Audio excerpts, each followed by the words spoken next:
Welcome to the Ecom Collab Club podcast, where operators, risk takers, and battle-tested founders drop the lessons that cost them time, money, and their sanity, and share what actually works so you don't have to pay the same price. Hosted by Peter Gardner and Adam Pierce, founders of the Ecom Collab Club and Blend Commerce, the Shopify CRO agency.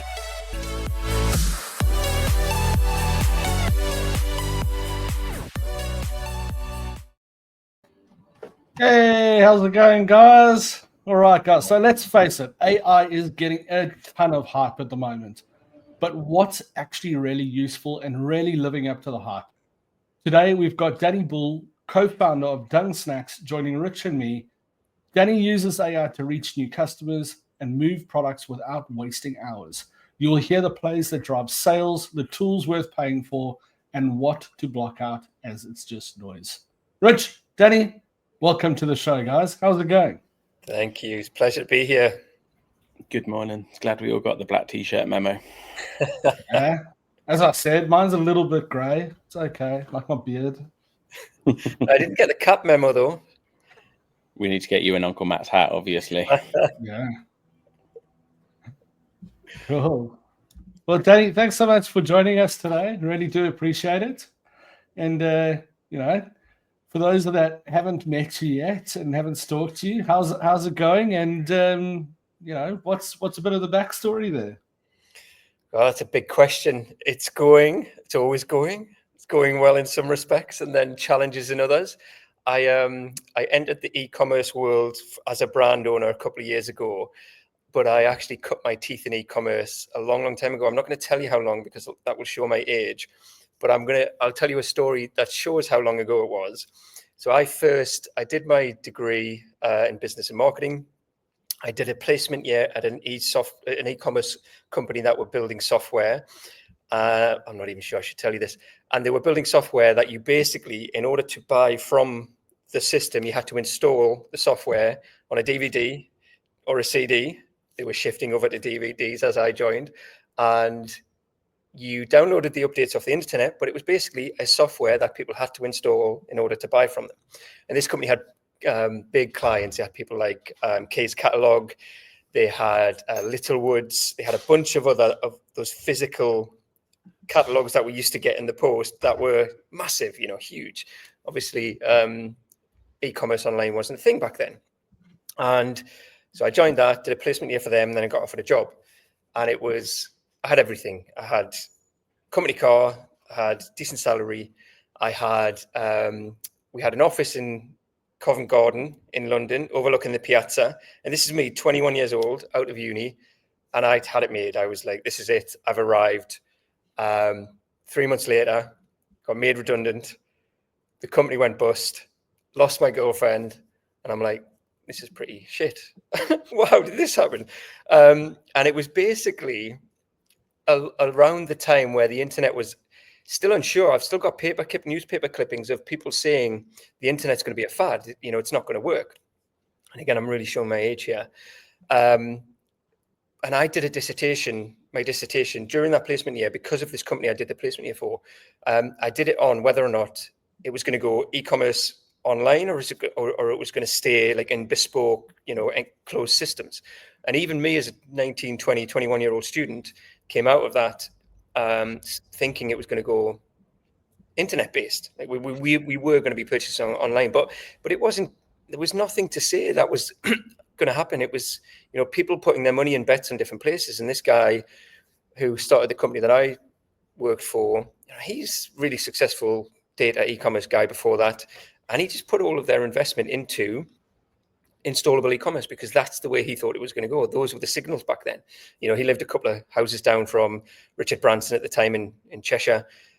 And it was a really interesting time.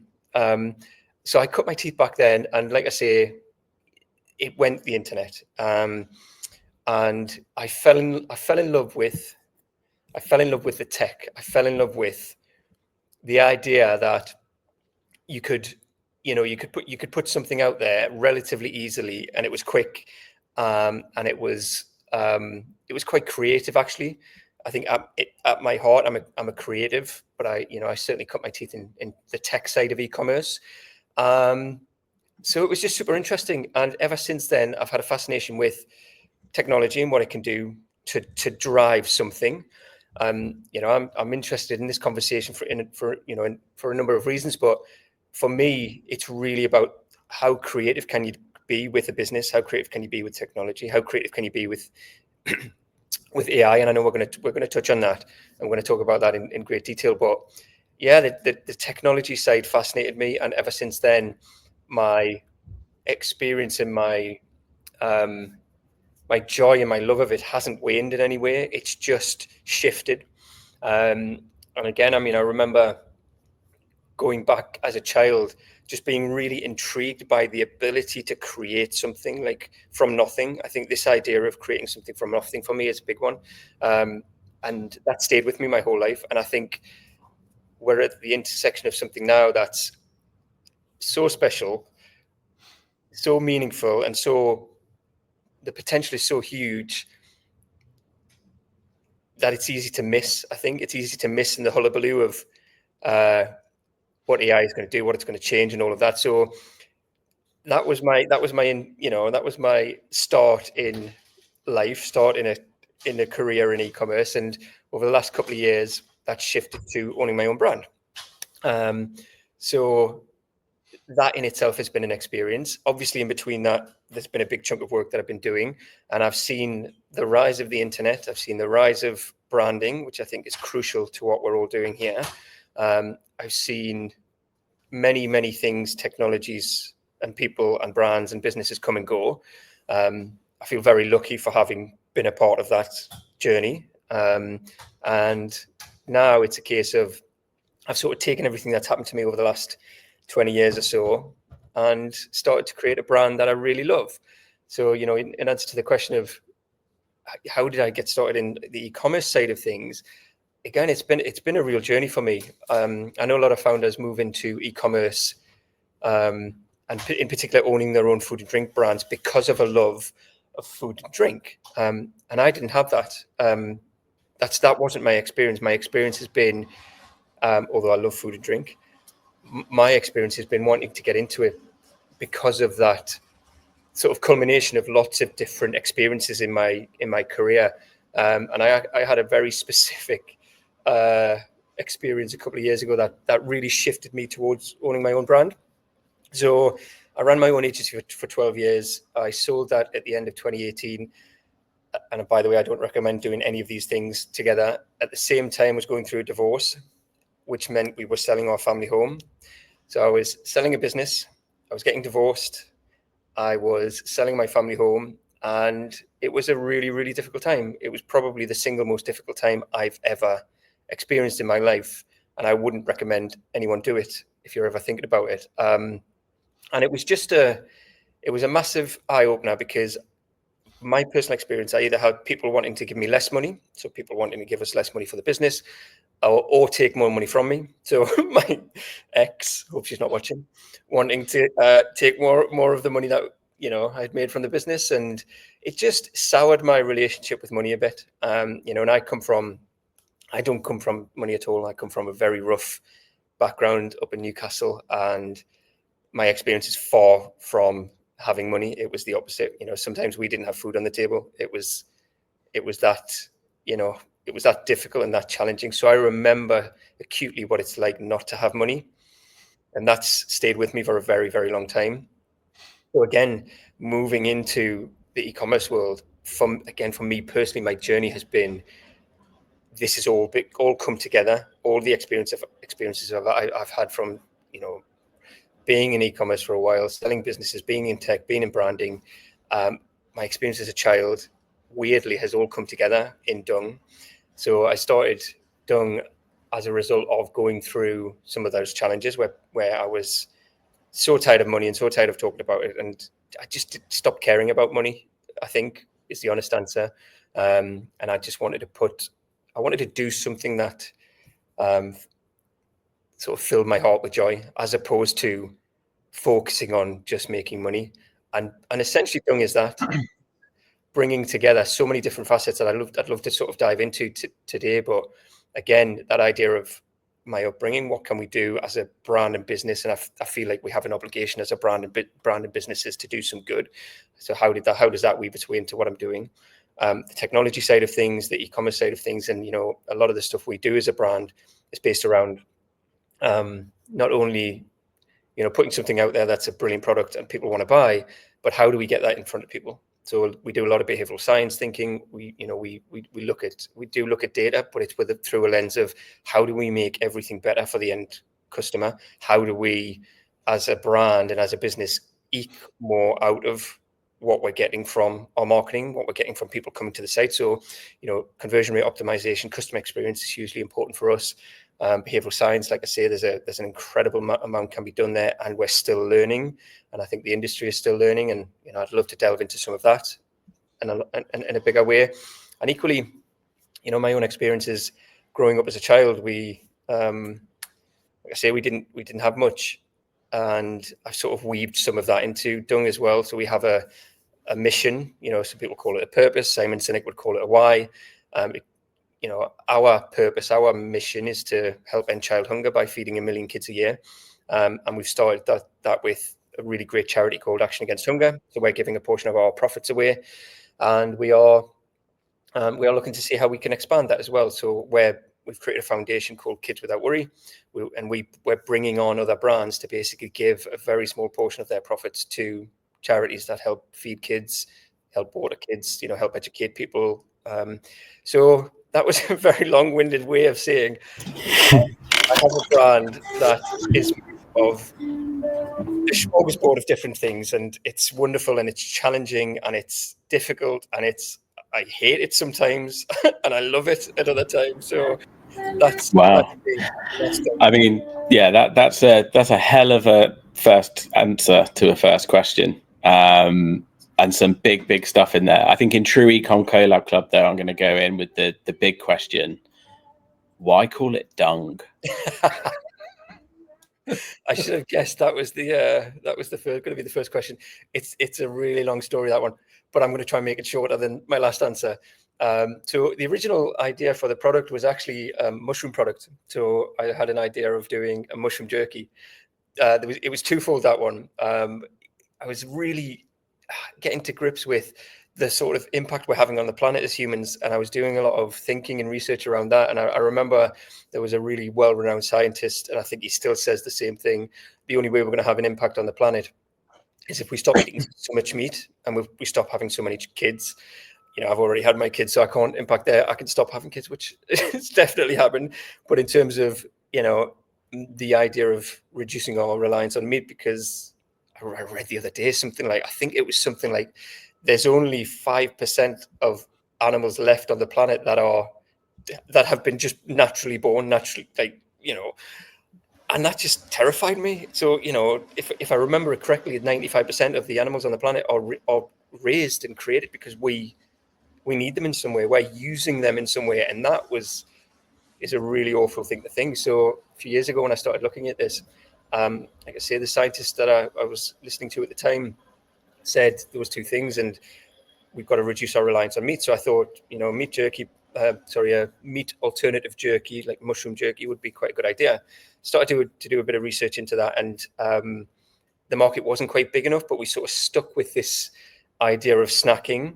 And in terms of where the name Düng came from, we went down the route of creating brand options. And anyone who's done this before is, anything where you're doing something from scratch, you end up with 100 ideas. You whittle them down to something that you think might be a workable list. So we had probably 45, 50 names on the list. We started working with them, and we ended up going down the route of really liking two. And Düng wasn't one of them, by the way. And we branded, and I made a big mistake here. And one of the reasons I really, really, really love what you guys are doing is because you look at the mistakes people make. And actually, I would say the vast majority of food and drink owners are not being honest, particularly on LinkedIn. I've made so many mistakes in this business, and one of the first ones I made was getting to the point of a name We branded it. I think it was called Forage Snacks originally. Branded it, looked at the website, looked at packaging. We did pretty much everything other than the thing that we should have done, which was checking trademarks. So we checked the trademark last, and the guy was like, "There's no way you're going to get the name Forage Snacks. It's not going to happen." No, none of the classes we had any room. Everybody, had taken it either forage or foraging or forager. And it was just like, it was a bit of a kick in the teeth because we'd spent a lot of time, effort and money getting to that point. So that was like learning curve number one. And we sort of sat back, and my business partner, who's also my partner, said, why don't we call it something that nobody else is going to want to use? Thinking about the whole original idea of it being a mushroom, something earthy, of the earth. She was like, why don't we call it dung? I'm like, that's the worst idea I've ever heard in my life. Nobody's going to want to buy anything called dung. And then I sort of sat with it for a while, and I was like, first of all, nobody's going to have the domain names or anything like that. And I do have a story there, which I was wrong on that front as well. I was like, sat with it for a while. I was thinking about some of the brand experiences I've had. So I was part of the branding team that took, I worked for an agency for 5 years, and we took Virgin at the time from 27 businesses to 37 businesses. And, wonderful brand to work on. Again, I was early to late 20s. I worked on that brand, and it was just amazing to have that kind of experience as a sort of newbie in the industry, to be working on so many Virgin brands. So I worked on the Virgin.com original brand, original idea, Virgin Atlantic, Virgin Mobile, Virgin Trains, Virgin Holidays, and a bunch Virgin Galactic, when that was just Richard's idea. And it was just a wonderful thing. And I was thinking, if Virgin didn't exist and somebody came along and said, I'm going to create a business and a brand, it's going to be one of the biggest in the world, we're going to have multiple multi-billion pound or multi-billion dollar brands, and we're going to call it Virgin, we're going to use the color red, you'd be like, there's no way anyone's going to buy that. Why would you do that? So that sort of made me think of dung. And I just thought we'll give it a try, and we could have a lot of fun with it, and we can really humanize it. And there's a few different principles in behavioral science that I was playing with over the last sort of 5 to 7 years that fit with that. You've got pareidolia, where people see faces and human characteristics in things because we've evolved to need to see faces in a bush, for instance, because if we didn't, we'd get eaten. So you've got things like sort of the Eliza effect, where we humanize technology. You've got anthropomorphism, where we sort of attribute human elements to different things. And so I just sort of thought about that, and I thought we could really play with it. I thought we could humanize a brand that has a slightly negative connotation. It's the reason why you'll see on the Dung brand the umlaut above the U. Like I say, I went into the name thinking I was a bit nervous about it, so we softened it with the U. I actually stole that from Düng Snacks. So as soon as we put the umlaut above the U, it naturally looked like a face. And now you'll see on our brand that we've got a tongue sticking out. So we've humanized that, and it works. And what we get, and again, I think this is really important in branding and psychology, and human psychology in general. It's quite divisive. You either love dung or you hate it, and I think that's a good thing, because you kind of need that divisiveness. You need something where people feel a certain way, and if people don't feel a certain way, there's no emotion there. If there's no emotion there, there's no reason to buy or not to buy. So it kind of worked really well by accident. I mean, it's got to be memorable. I've just looked back, because the last time we spoke was nearly 18 months ago to the day, and it was a quick chat on the Channel 4 thing was coming, which you couldn't talk about and you couldn't say anything about, but something big was coming, and it was how in like startup mode you can make the most of that experience with on-site data capture and stuff. And I remember the chat, and I remember them buying some bars, and I specifically remember there's a gin pink peppercorn sort of flavor and stuff. And I think 18 months ago, it's memorable though. You know what dung is. If you see it or hear it, you're like, yeah, I know that. And that's the key to branding, isn't it? Is making it memorable. I think, like, obviously startup mode and stuff. So the TV thing was the Audi's next big thing, which you were on. I see the product range has developed since then. So there's the balls, there's the cereal and stuff now. What are the sort of big moments that you've had in sort of startup mode where you sort of thought we're onto something here, or conversely, those moments where you thought maybe we should just throw in the towel here? Oh man, God, had many of those. I think that probably the first one was probably the TV show. I mean, we didn't even have a product when that opportunity came along, and it might have been I was on a bread and jam list of just a your normal newsletter, and I remember reading one of theirs, thinking about going to one of their events, and there was an advertisement for the show. They're basically saying Channel 4 are looking for contestants on this show called Ali's Next Big Thing. I hadn't heard about it, I hadn't seen it, so I did a bit of research, and I remember it was like I think it was about 7 o'clock in the morning. I thought, we're too new, nobody's going to want to have a brand new brand on a show like this. I'll just do it anyway. It might, you never know. So I remember doing it early one morning, 7 o'clock, kids were still in bed. And then by 12 o'clock the same day, we'd had a call from the producers, and they were like, we love your brand. We love what you're doing with the mission. We love your product, even though they hadn't tried it. We'd love to get you on on camera to see if there'll be a fit. And again, we didn't have a product. Not only that, the product that was just about to be released, which was the bars that you mentioned, they didn't want them. They didn't want another protein bar. At the time, they'd said, we've got 100 protein bar people coming in. We don't want a protein bar. And we were like, well, we're working on another product, but it's not even, the version's sitting on our kitchen. We've just made some by hand in our kitchen, but it's not ready. And they were like, well, we'll have that. So we had literally 3 or 4 weeks to finish a product, do all the necessary things that we felt would get us across the line in terms of being chosen. And it was it was one of the most stressful but interesting periods in the journey so far. And the very first experience of thinking actually that we're onto something here, like for something that to get that response from one of the very first people we're putting it in front of, that felt like we were onto something. And again, it was a whirlwind. It was a bit of a baptism of fire, but it also helped set the scene for what's possible, I think. So in the 3 or 4 weeks, we literally finished the product, got it to a point where we had 3 flavors, we did a lot of work on sort of applying the brand to the packaging, things like that. I did things like had a Volkswagen Beetle fully wrapped, bought a Beetle, designed it, fully wrapped it, and had it ready for the show, which was crazy. We got stuff like brand. So you basically, the part of the remit is you have to, you get the judges, you get a tray that you can put stuff on to take up to the bench, but a bit like one of those BBC sort of shows that they do. So it was a very family friendly thing, but it was a similar context to that. And they said, you've got a very certain specific size. And I was like, well, if we can't go very wide. So how tall, what can we go?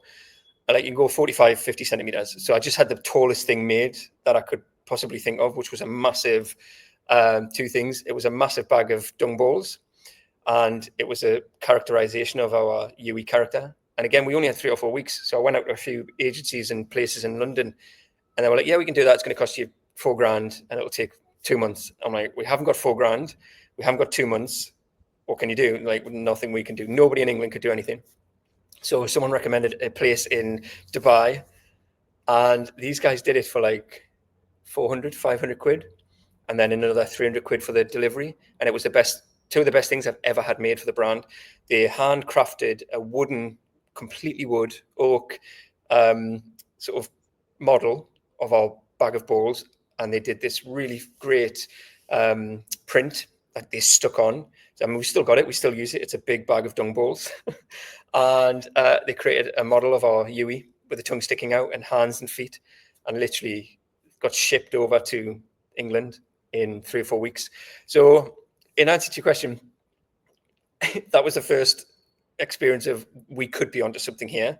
And it also helped sort of solidify what's possible in quite a short space of time. And I think if I completely made this up, were you up against Simmer Eats in your show as well, and neither of you won. It was a mushroom thing, wasn't it? And so, but pretty good company there. It's like when you sort of see those, you show like the international football team, like under 16s, and you're picking out which ones are now like, you know, still in the Premier League and which ones are playing in like the Conference South or have retired from football early. So yeah, some pretty good company to be keeping there.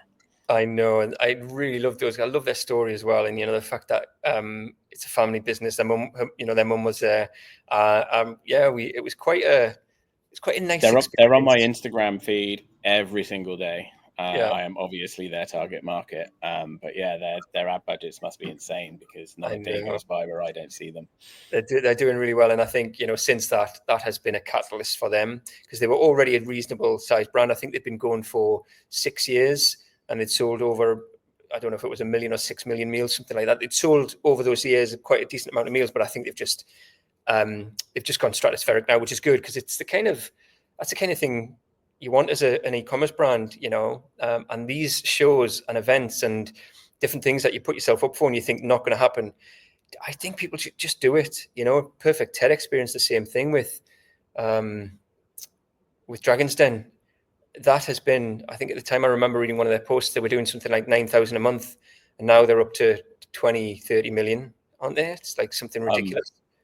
Lucky to be quite close to that from a agency side of things, and they are just relentless. Like they are constantly, you know, they've sent out something this week about like wedding favors, and they will send out free wedding favors. And like, but I find myself, I mean, I'm commenting partly because it's a customer, and I'm like, yeah, I want to support it, but I'm also tagging my fiance saying, okay, now we can get married. And it's, but it's just like the constant, and I like everything they do is green and so brand focused. They're exhausting, but so inspiring. Like, it's insane. And no AI in sight as far as I can see. Oh, well, on that note, finally, we get to talk about, you mentioned it. You said AI. Cool, yes, let's jump in. I think Caitlin's been telling everybody that I won't be talking about AI. Quite difficult not to talk about AI when the podcast is about AI. But anyway, let's go for it, Teddy.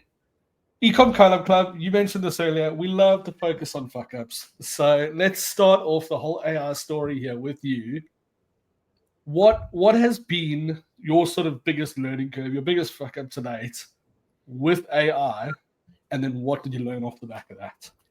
Oh, gosh. Well, it's definitely not. It wouldn't be the biggest fuck-up. We've definitely had more of those without AI, which again happens. But in terms of AI, I think we probably thought that we might be able to create human content or content that grabs attention without actually using humans. And I think that was a mistake. And I think we may get there, but certainly for us, it just lacked authenticity. So we did some sort of quite significant trials in can we generate an AI person or people and have them authentically speak about the brand and help drive sales. And that was a total flop. That didn't work for us. It hasn't worked for us. I'd love to know if it has worked for other people. Again, I think, you know, as an industry, there are some people being really honest about what's working and what's not. And I think there are some people that aren't. And I've probably been guilty of that myself at times, because more than anything else I've ever done in my career, this is a massive roller coaster, owning your own brand, particularly where you're up against some really heavy duty competition. You know, we came in with protein bars, for instance, and the protein bar market is saturated, but it's still growing, anywhere between 8% and 21%, depending on who you are. You know, I remember reading a year or so ago, the general market was still growing at about 8%, and some supermarkets, I think maybe Aldi a little, were growing at like something like 21%. So there is still growth in some saturated products, but you know, I think we made a mistake there. Having said that, AI wasn't involved in that, but as we've gone on our journey with AI, it feels to me like the more obvious things where people are saying this is going to change the world or this is going to revolutionize it, I think for me, that's part of the problem. I don't see, and in the experience of having used it for the last couple of years with Düng and in my agency, because I still have an agency, and for other clients, I think we're looking at it in the wrong way. So for us to come along and say, well, actually, we can replace needing a human model with AI. Let's put some time, effort, and money into that. And that just didn't work for us. And I'd love to see if it does change. I'd love to see if we can get to the point of creating humans, recreating a human. My question there would be, do we want to? And I think this is the really interesting bit for me, is we're sort of, a lot of the times we're leaving the humanity of things behind, and we're not questioning whether or not we should be doing. Just because you can do something doesn't mean you should. And I think that was one of our first learnings. Like that's kind of changed the way we use and see AI. So we now start asking slightly different questions. And, it's a technique that's used in many other businesses, particularly things like coaching and psychology. Asking the right questions, I think, is fundamental. So yeah, that was a bit of a fuck up. I just think, you look at the output of things like this, and if you weren't paying attention, you could get away with it, but if you were paying attention, you could see that the mouth isn't quite right. The sort of the things they're saying just aren't quite human. I think I found it fascinating, because I felt like I could see it was a lie straight away, but I knew what we were doing. I would probably say there are probably people out there doing it really well, because as you guys know, and any of this stuff we're doing, we've got a very short space of time to grab attention. People aren't paying attention to your brand. Nobody cares about your brand, really. Nobody gives a shit until it means something to them. So I'm not saying it couldn't work whereby we're recreating the human avatar. It probably can. The question I've asked myself is, do I want to? Do I want to put something out there that is replacing humans? And I think I've got to the point of that answer being no. I think I started, and I think this partly answers the question about, what have I fucked up, and where has it maybe gone wrong? When I've started personally to move away from my own core beliefs, what makes me want to work harder, what drives me, when I move away from those core beliefs and desires and feelings and systems, then I get bored of the brand, then I get bored of the work, then I start doubting it. And that happened with using AI generated models. And I think for me that was a big moment where I was thinking, I can't keep doing that. I can't just do something where it's formulaic, where it's all process driven, where you're losing the essence of what it is to be human.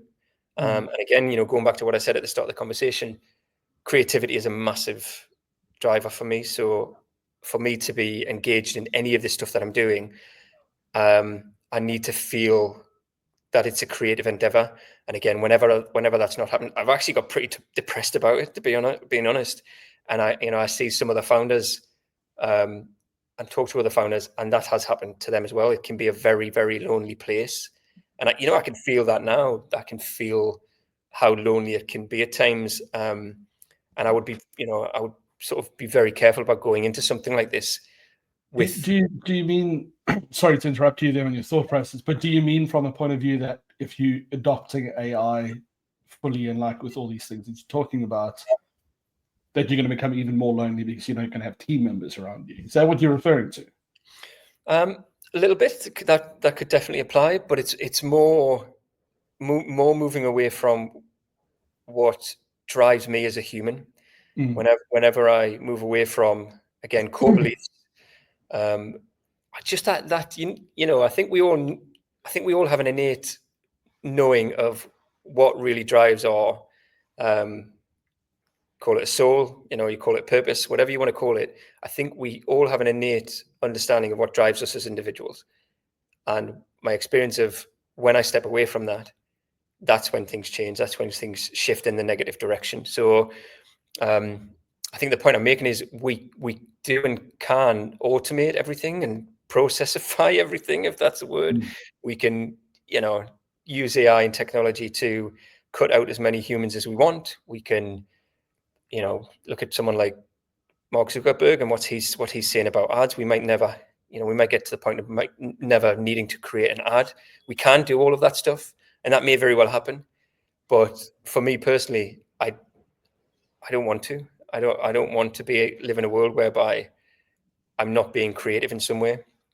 And I sort of see the people that still love what they do, and that to me means they're listening to their inner voice. They're listening to that thing that's driving them. They're listening to their soul's calling, and I think that's really important. It's important for me anyway.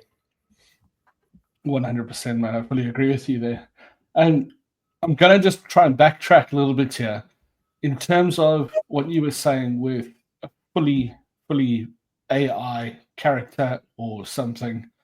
We had the pleasure of getting to see Bruce Ryder, Australia's first AI influencer, at Retail Fest this year. And afterwards, go have a look at his website and have a look around what Emma has created with Bruce Ryder. It's really fun, and like I think the biggest part about it is she's not trying to say that he's a real person.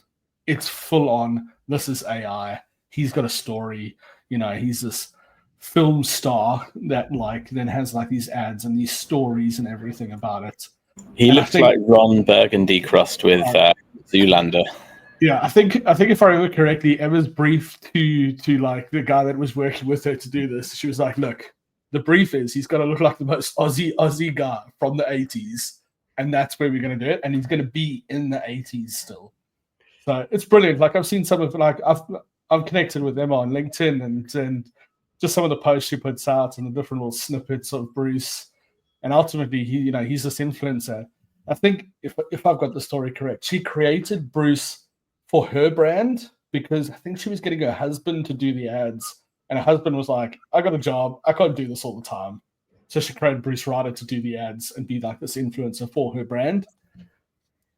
She's then now she gets other people to pay for Bruce Ryder to be the influencer for their products as well. Brilliant idea. I love it, and it's really fun. And at Retail Fest, what she did, she brought Bruce on screen and had a conversation with him on screen, fully live, unscripted. It was obviously just AI listening to what she was saying and then talking back as well. Brilliant.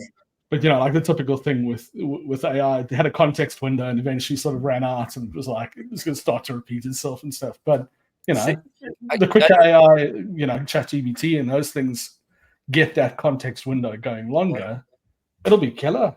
I agree, and I think that's a wonderful example. And oddly, where I'd sort of gotten to this week with a lot of the AI work we're doing at the moment is pretty much that. So a couple of examples. I mean, yesterday I created a chat GPT. I used a couple of different tools that I could train it on some data, have it analyze any number of company websites, create a very articulate message in email or text or whatever format we wanted to, generate any number of emails that's possible, and send that email all through a tool. So it doesn't matter, we tested it with a handful, but it can run thousands, tens of thousands. And I got to the point again of thinking, we can do this. We've just done it. We can do it in any format we want, but do I want to? And I basically got to the point of thinking, actually, we will use it in some way, but I think I'm just going to be honest and say, we are talking to you. This is a bot. This is whatever we call it. This is a character, or this is coming from a tool that we've created using AI. And I think you can do that in a really creative way as well. So, I mean, the Bruce Ryder example is a perfect example of that. It's a very creative use of the technology to do something that is getting eyeballs, but it's authentic because, you're saying up front, this is a character and people still want to interact with it. And for me, that is a really beautiful example of what we can do with the technology and how we should be using it from an ethical and moral point of view. We've got this other potential project through my agency that we're working on. I can't really say too much about it, but the concept is creating essentially what's a lie detector. It's using the technology to train on certain data that tries to detect whether or not people are lying. And again, the first thing that came into my head was, this doesn't feel ethical or moral in any way whatsoever. But the idea behind it is super interesting. You know, we're looking at using things like micro expressions, which there's a lot of work done in the past by a guy called Ekman.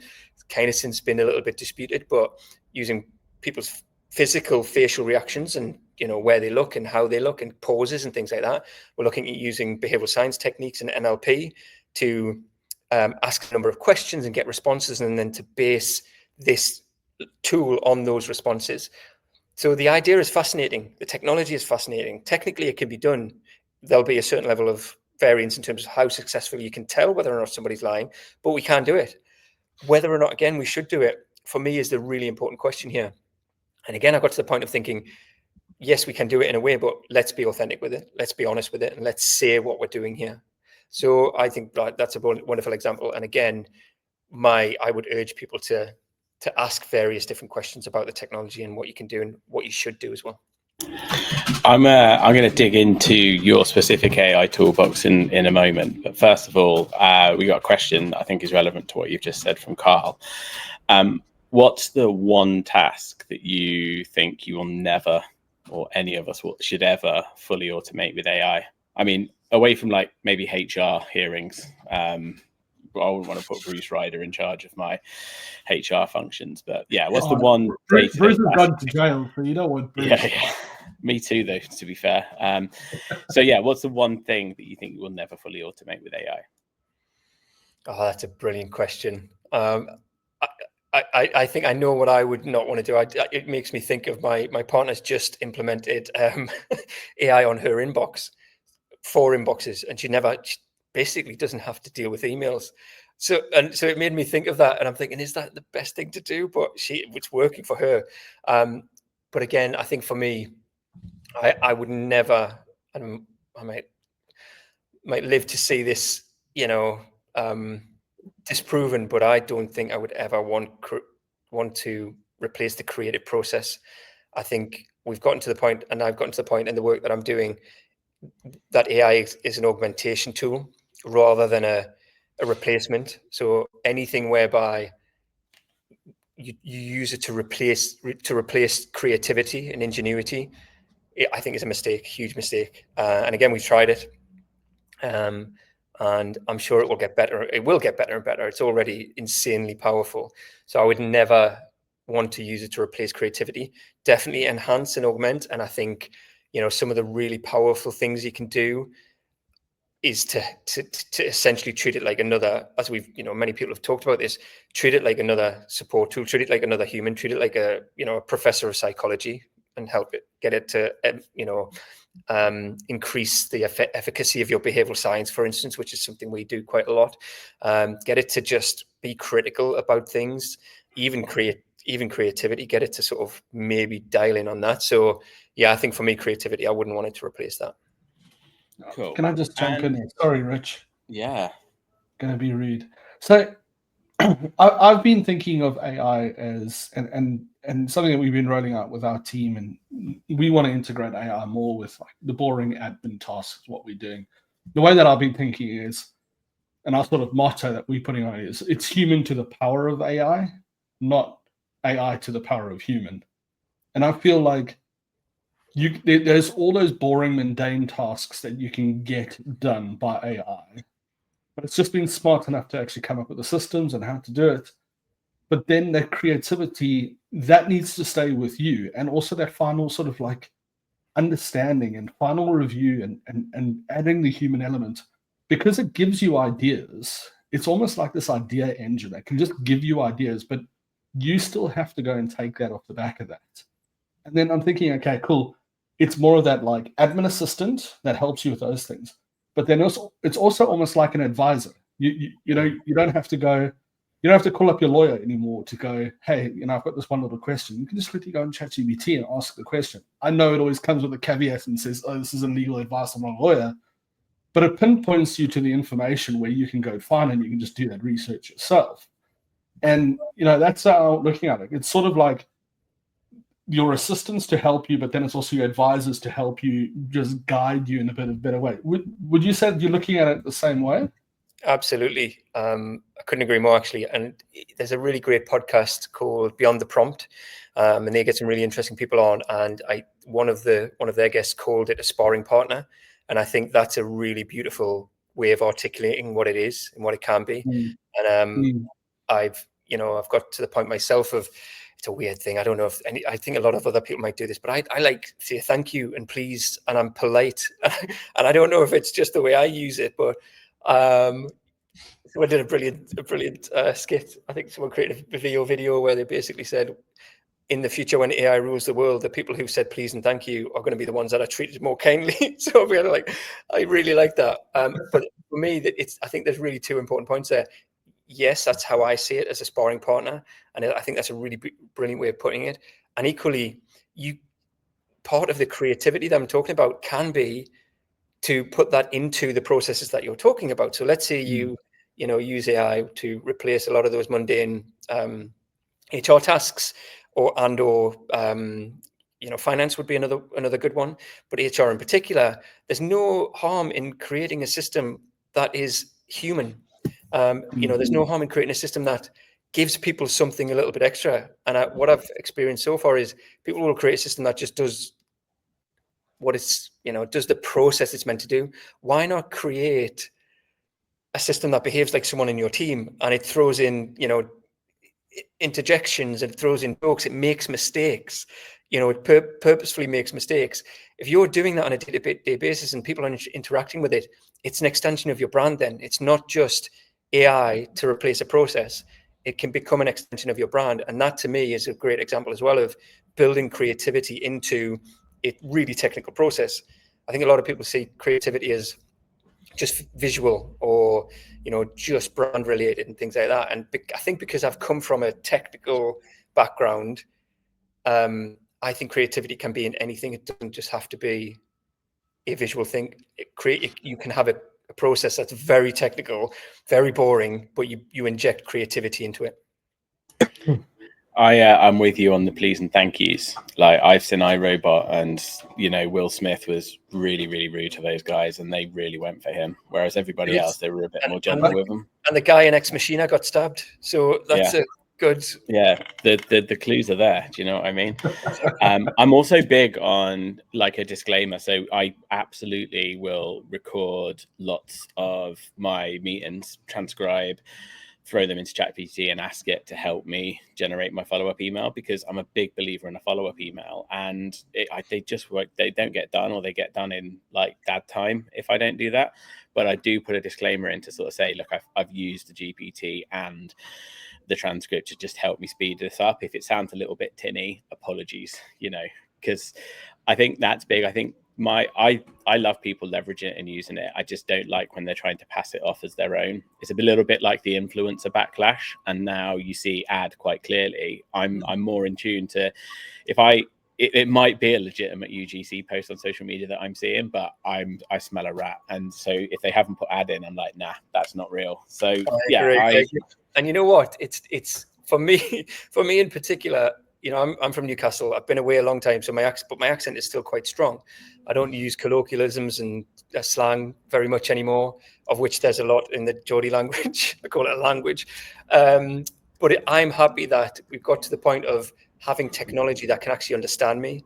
So I've never been on a call in pretty much 25 years of using automated voice systems where they understand me. I generally end up at the end of those calls swearing at the phone because it's not what I've said. So AI, actually, I can talk to AI and it understands me. The one thing it still does do, though, which I find interesting. So when I'm talking so I use ChatGPT most of the time. When I'm talking voice to voice, and I have a really lovely lady who I'm falling in love with a bit. Don't tell my partner. I have a lady voice, and what it does is when I speak, it creates the voice notes in Welsh. I don't know why. I haven't figured it out yet. It doesn't put the actual voice written in English. It translates it to Welsh, but I'm speaking in English, and I'm from Newcastle. It's the most bizarre thing ever. Do you know what though? I can kind of see it. I don't know if you've been out of Newcastle too long and you've got that hybrid, but like Yeah, now you're saying Welsh, I can kind of hear it. We've got all sorts of people, Emma Burke, so from Lacey's previous guest, Mark Cooper from Dot Digital, all saying please and thanks. So we are definitely, we're definitely doing it right, and we will all be safe when the I'm not. happens. Sorry, guys. The other thing I've done, I saw Sam Altman's post about how much power you're wasting by saying please and thank you to AI. But you don't say please and thank you to humans. So like to you, it would just be not your nature anyway. It's only you, Rich, that I'm so rude to. Oh, okay, good to know. I think the last thing on this point. The last thing on this point is I was having a chat this morning on LinkedIn, like in the comments thread. Will Lynch put a post up about the use of it, and we're in a recruitment phase at the moment, and I am actively looking. We've done a task which we do compensate people with some coffee vouchers for before anyone jumps down my throat with that. But I'm actively looking for typos so that I can see that it's been humanly created, as opposed to 3 years ago when I'd be looking out for typos as a negative. I'm now treating them as a plus point. And I think I said this morning, that little paperclip that we had on Word has come a long way. And yeah, it's doing strange things. Hannah as well, big believer in saying please and thank you. Could I please ask, in a world where we're being told to use AI to save time in all aspects of work, what would you say is the most overrated AI marketing hack? Oh, that's a brilliant question. I would say automated outreach. It drives me crazy. Yes. Yeah. 100%. Yeah. If I could rid the world of one thing, I know there's some terrible things going on in the world and I might have my priorities wrong, but it would be to stop getting those emails that say, hey, saw you went to Wilnecote High School. Here, it's a really good school. It is not.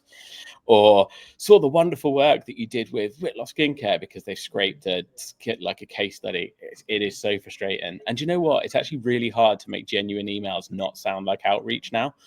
I don't know about you, but I sort of pause on an email where I'm following up to something and I'm like, that sounds a little bit AI. I've got a tip for anyone who's at the stage of naming their brand.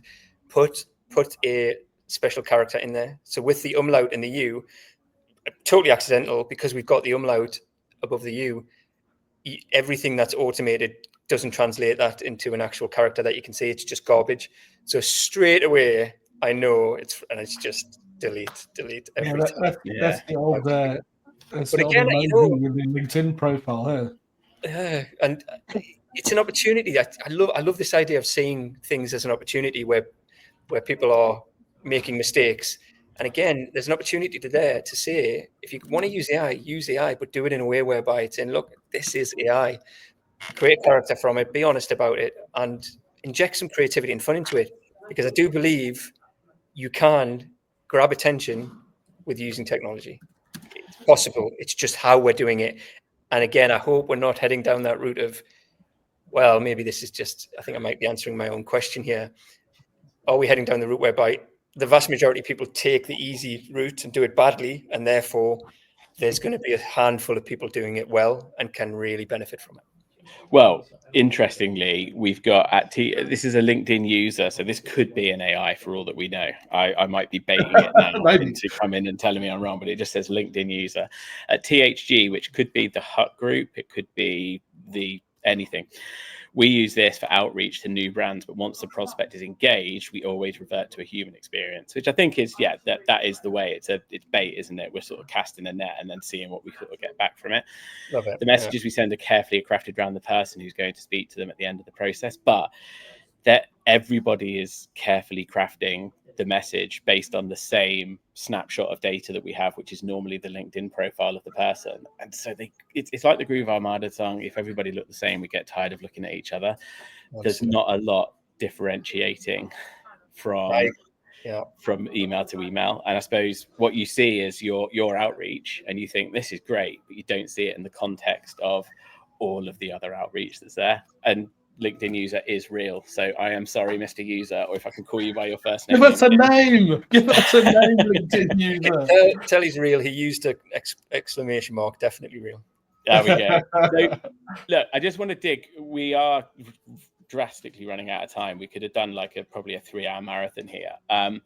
Could you just list the core AI tools that you use? So look, let's establish ChatGPT is one of them. what are maybe another 2 or 3 that you're using that might be outside of the norm or that people might not have heard of? And what does each one do for you?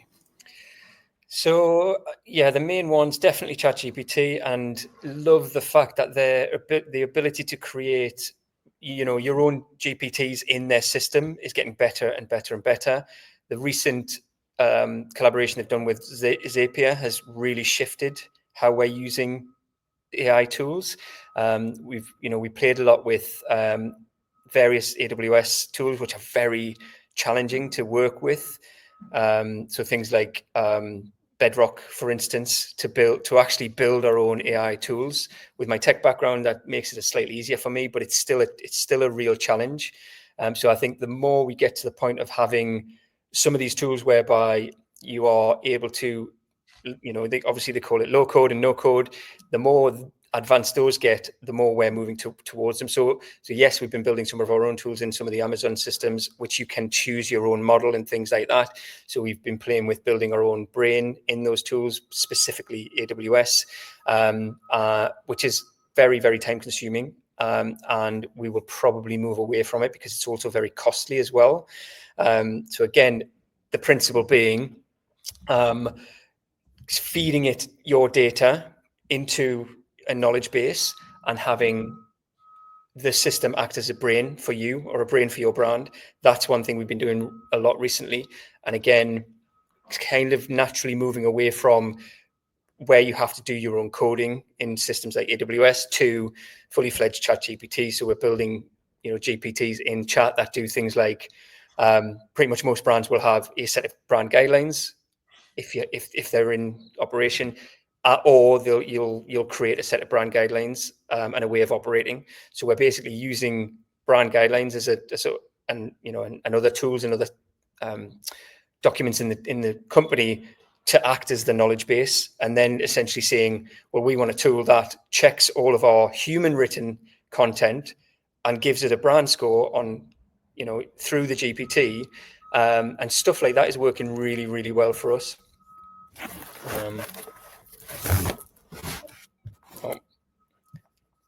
Sorry, I don't know if you can still see me. My screen froze. Yeah, it went a little bit weird there. I think we still got you, Danny. Did So yes, ChatGPT, and then I would say really start looking at things like Zapier. They're you can build some quite good stuff inside Zapier of its own accord, and then you can hook it up to things like OpenAI.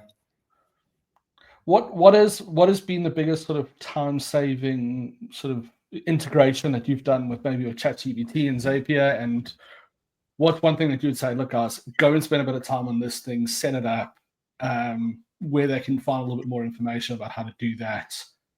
What's one thing that you've done that's really, really helped you with processes? You know what? It's not time saving. That hasn't been the biggest thing for us. The biggest thing for us has been how do we incrementally improve what we're doing? And David, I think marginal gains the term was capped by a guy called Dave Brailsford, I think. He ran the UK cycling team, Olympic cycling team, and they were terrible at the time. And he came along and said, look, we just need to get better and better and better incrementally. 1% gains here and there is going to create something magical. And I think at the time people said he was crazy, but he did it, and they became the biggest cycling force in the world. And I'm a big proponent of that. So for me, that's what the technology has done. So we've basically taken the work that we've done and used the technology to enhance. So for example, I think one really great example is we were sitting at around 2.8% conversion rate optimization on the site. And we trained a GPT to say, here's the brand, here's what we've been doing, tell us how we can get better. And using that, I think we got up to something like 4.5%.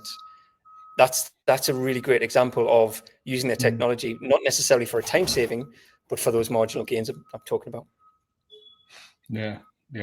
I think the other way to look at marginal gains is the Japanese Kaizen, which is how Toyota grew itself as well. So there's definitely something in there for those 1% marginal gains. Absolutely. There's also the other thing, I don't know if you've heard it yet, the paradox of AI, which is actually coming out and saying AI is meant to be helping us speed up, but what it's actually doing is slowing us down, because we're getting to a point where we go, okay, well, we can make this better. Let's go and talk to AI. Let's see what other ideas we got. And you end up improving it way beyond the point that you would have done if it was just human power at that point as well. So, or you've just spent 3 hours making an action figure of yourself. I think like my thing with it is like it's similar in terms of scale as when we got these things, and we've got, you know, one of the most powerful tools in the world in our pocket, and we're generally using it to watch cats being scared of cucumbers. Like it's another superpower, and it will be used for evil, which is the big concern, like deep fakes and stuff, and it will be used for good. Most people will just sit on it and use it to make action figures of themselves, is my big concern. Great. Agree. And you know what, I have a maybe it won't happen, but I have a feeling that in the future it will bring us more close as humans. It will bring us closer together. That would be my wish. Well, on that note, let's wrap up the podcast. I think that's a brilliant end. Danny, thank you so much for joining us. We didn't go into a formal Q&A there with the audience. We just brought them in towards the end there. They were sort of commenting and getting active, and I think we got them going with the please and the thank yous. And I think even Mark Cooper is laughing at me because I don't do it. Thanks, Mark. And look, Danny, really appreciate you coming on. Sam very observantly saw me sneeze as well, which I thought I'd done on mute and off camera, and blessed me. That's a level of attention I didn't realize we ever got on these. And then Mark's saying, pick up the phone. I don't know if he's talking to me or you or Daddy. So, yeah. I think he's saying stop the email outreach and pick up the phone. But I've got is that what he's saying? I've got a whole other session. One of us. I've got a whole other session on that boardy prick that popped up on LinkedIn. Sorry, I swore. But like, you know, the one that's connecting dots and stuff. Like, he calls me constantly and he's like, hey, Rich, I've got someone to introduce you to. And it's always bullshit. So yeah, AI are picking up the phone now, and it's just as bad. Yeah, Bordy broke with me. Like the call dropped in the beginning, and then it could never call me back. And I was like, well, I can't call you. And it was like, oh, I can't call you. So you're just not going to be a user with us. You got blocked by Bordy. That's cool. You bored Bordy. I probably didn't say please and thank you to Bordy. Whoops. Right, Danny, thanks so much for joining us. Guys, that's a wrap with the Ecom Collab Club. Please do like, share, follow us on all the different channels that you are watching. Or, yeah, catch us next week, same time, same place. Cheers. Thank you. Thank you. Thanks for listening to the Ecom Collab Club podcast. Make sure you like, subscribe, and join our community at ecomcollabclub.com/community.